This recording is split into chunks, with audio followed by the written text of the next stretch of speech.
नमस्कार मित्रों। आज हम लोग रस संप्रदाय के क्रम में, यह काव्य संप्रदायों के क्रम में तीसरी कड़ी में आपका मैं स्वागत करता हूँ। आज आइए हम लोग अलंकार संप्रदाय पर चर्चा करते हैं। रस संप्रदाय पर बात करते हुए हमने यह कहा था कि रस के प्रति अतिशय आग्रह के कारण काव्य की भाषा, कला, सौंदर्य आदि पक्ष जो था वह उपेक्षित हो गया था, उसको समुचित महत्व नहीं मिल सका। रसवादी चिंतन में भाव सौंदर्य पर इतना बल दिया गया कि काव्य का कलात्मक सौंदर्य पक्ष उपेक्षित हो गया था। अलंकारवादी आचार्यों ने काव्य की कला पक्ष के महत्व को स्थापित करने का प्रयास किया। अलंकार को काव्य का अनिवार्य तत्व मानते हुए अलंकारवादी आचार्यों ने अलंकार सिद्धांत की स्थापना की। पहले यह जान लें कि शब्द और अर्थ के शोभा बढ़ाने वाले धर्म को अलंकार कहते हैं। यहाँ हम अलंकार शब्द की व्युत्पत्ति पर विचार कर लेते हैं। कहा गया है अलंकृतिरलंकार, अलम जोड़ क्री जोड़ धय, ये इसकी व्युत्पत्ति है। इस व्युत्पत्ति के आधार से अलंकार शब्द का अर्थ होता है सौंदर्य। दूसरी जगह कहा गया है अलंकरोति इति अलंकार, यहाँ भी उसी प्रकार का अर्थ है। जो अलंकृत करता है वह अलंकार है। अलंकार का मतलब है आभूषण, जिसके द्वारा अलंकृत किया जाए उसे अलंकार कहते हैं। इस प्रकार अलंकार का अर्थ है सौंदर्य की वृद्धि में सहायक तत्व। अलंकारों का धर्म काव्य में विभूषित करना है। अलंकार का आधार है उक्ति की वक्रता या उक्ति में चमत्कार। आचार्य भामह ने अलंकार के व्यापक स्वरूप को परिभाषित करते हुए कहा है कि वचांग वक्रार्थ शब्दोक्तिरंकाराय कल्पते। काव्य अलंकार में उन्होंने कहा है, अर्थात जिस उक्ति में शब्द अर्थ की वक्रता हो वह वाणी का अलंकार होता है। आचार्य भामह की दृष्टि में शब्द और अर्थ की वह वक्रता जो लोकोत्तर चमत्कार उत्पन्न करता है वही विशिष्ट अलंकार है। इसी से काव्यार्थ का विभावन होता है। इस वक्रोक्ति रूपक अलंकार के अभाव में कोई उक्ति काव्योक्ति नहीं बन सकती है। अलंकार संप्रदाय के प्रवर्तक आचार्य भामह माने जाते हैं। भामह ही प्रथम आचार्य हैं जिन्होंने अलंकार को काव्य की आत्मा के रूप में प्रतिष्ठित किया। आचार्य भामह, आचार्य दंडी, आचार्य उद्भट, आचार्य जयदेव, आचार्य रुद्रट आदि इस संप्रदाय के प्रमुख आचार्य हैं। इनका नाम आप याद रखेंगे। आचार्य भामह, दंडी, उद्भट, जयदेव, आचार्य रुद्रट आदि अलंकार संप्रदाय के प्रमुख आचार्य हैं। भामह ने अलंकार चिंतन का श्रेय स्वयं न लेकर विचारकों के एक वर्ग को दिया है। अलंकारवादी चिंतन एक विशिष्ट सौंदर्य दृष्टि पर आधारित है। अलंकारवादी आचार्यों का मानना है कि काव्य को सुंदर और प्रभावोत्पादक बनाने वाला अलंकार ही है। काव्य का अनिवार्य तत्व अलंकार है। अलंकार के अभाव में किसी रचना को काव्य रचना के रूप में स्वीकार नहीं किया जा सकता।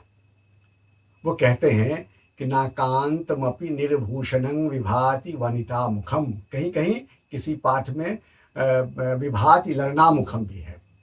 अमृत लहरी में यह कहा गया है, अर्थात कांता का मुख सुंदर होते हुए भी बिना अलंकार के शोभा नहीं पाता। स्त्री का सुंदर मुखमंडल भी अलंकार के अभाव में सुशोभित नहीं होता है। उसमें निखार लाने के लिए अलंकार अर्थात आभूषण की आवश्यकता होती है। आभूषण के बिना वह अलंकृत, वह सुंदर नहीं हो सकता है। अलंकार संप्रदाय के दूसरे प्रमुख आचार्य हैं दंडी। इन्होंने अलंकारों का विवेचन करते हुए लिखा है, काव्य शोभा करान धर्मान अलंकारान प्रचक्षते, अर्थात काव्य के शोभाकारक धर्मों को अलंकार कहते हैं। उनका मानना है कि जिस किसी तत्व से काव्य का शोभा संपादन हो उन सभी को अलंकार ही मानना चाहिए। आचार्य दंडी का अलंकार विषयक दृष्टिकोण बहुत व्यापक है। वामन ने भी इसी तथ्य को स्वीकार करते हुए लिखा है, काव्यं गृहृदयं कालंकारात् सौंदर्यम अलंकारः। काव्य अलंकार सूत्रवृत्ति जो इनकी पुस्तक है उसमें उन्होंने लिखा है। इस प्रकार वामन ने स्पष्ट रूप से कहा है कि भाषा का सौंदर्य ही है, अलंकार है, जिससे अर्थ प्रभावोत्पादक बनता है। रसवादी आचार्य मम्मट ने काव्य लक्षण की परिभाषा में, हम लोग काव्य लक्षण पढ़ चुके हैं, उसकी परिभाषा में अनलंकृति पुनः क्वापि कहकर काव्य में अलंकार को काम्य माना है। इसकी चर्चा हम लोग काव्य लक्षण के अध्ययन में कर चुके हैं। तद दोषो शब्दार्थो सगुना अलंकृति पुनः क्वापि, यह जो अनलंकृति पुनः क्वापि कहा है, इसी से तात्पर्य निकलता है कि अलंकृत तो हो, कहीं कहीं अनलंकृत भी, अर्थात अलंकार को काव्य के लिए मम्मट ने भी काम्य माना है। आइए अब आचार्य जयदेव की चर्चा करते हैं। आचार्य जयदेव ने स्पष्टतः काव्य में अलंकार की अनिवार्यता को स्वीकार किया है। अंगीकरोति यह काव्यं शब्दार्थावरलंकृति असौ न मन्यते कस्माद् दनुष्ण मनलंकृति। चंद्रालोक में वो कहते हैं। बहुत बढ़िया उन्होंने कहा है। अलंकार की अनिवार्यता को सिद्ध करते हुए जयदेव का तात्पर्य है कि जो अलंकार रहित शब्द अर्थ को भी काव्य मान लेते हैं, ऐसे विचारक उष्णता रहित ठंडी आग का अस्तित्व क्यों नहीं मान लेते। अब कहते हैं जो ठंडा हो वहां आग नहीं हो, तो उष्णता रहित ठंडी आग का अस्तित्व मान लें वे लोग जो अलंकृत होने पर भी, अनलंकृत होने पर भी काव्य को स्वीकारते हैं। जब हम आचार्य भामह और दंडी के अलंकार मतों का विश्लेषण करते हैं, अभी हमने भामह का, दंडी का सुना, तो विश्लेषण करते हैं तो हम निष्कर्ष रूप में यह कहते हैं कि शब्द और अर्थ लोक तथा शास्त्र में भी प्रयुक्त होते हैं। उनका मानना है कि शब्द अर्थ का प्रयोग लोक और शास्त्र में भी होता है, किंतु काव्य के शब्द अर्थ में जितना आकर्षण, जितनी आह्लादकता और जितनी उदारता होती है, उतनी लोक तथा शास्त्र में नहीं होती। लोक तथा शास्त्र में शब्द और अर्थ का उद्देश्य मात्र बोध कराना होता है। उसमें रमणीयता की प्रतीत, चमत्कार और आह्लाद जो होता है उसके प्रति हमारा ध्यान नहीं रहता है। आचार्य दंडी ने भामह की अपेक्षा और अधिक उदारता का परिचय देते हुए रीत एवं गुण को भी अलंकारों के समकक्ष स्वीकार किया है। दंडी ने अतिशयोक्ति को अलंकार का मूलाधार माना है। इस विषय पर अलंकार पढ़ने के क्रम में हम विवेचन करेंगे। यहाँ हमारा उद्देश्य अलंकार संप्रदाय पर विचार करना है, उसका विश्लेषण करना है। आचार्य दंडी और भोज ने अलंकार के दो रूप माने हैं, साधारण और असाधारण। वैसे जब अलंकार के भेद हम पढ़ेंगे तो शब्दालंकार, अर्थालंकार, उदयालंकार, वह हम अलंकार में पढ़ेंगे। यहाँ संप्रदाय में जो दंडी का है, एक साधारण और एक असाधारण।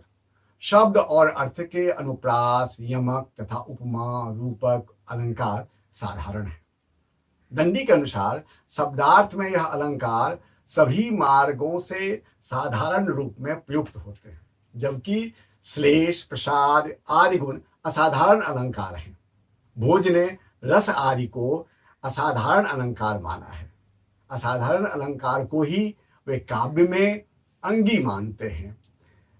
रीतकालीन आचार्य केशव को अलंकारों से विशेष मोह था। आचार्य केशवदास अलंकार के लिए प्रसिद्ध माने जाते हैं।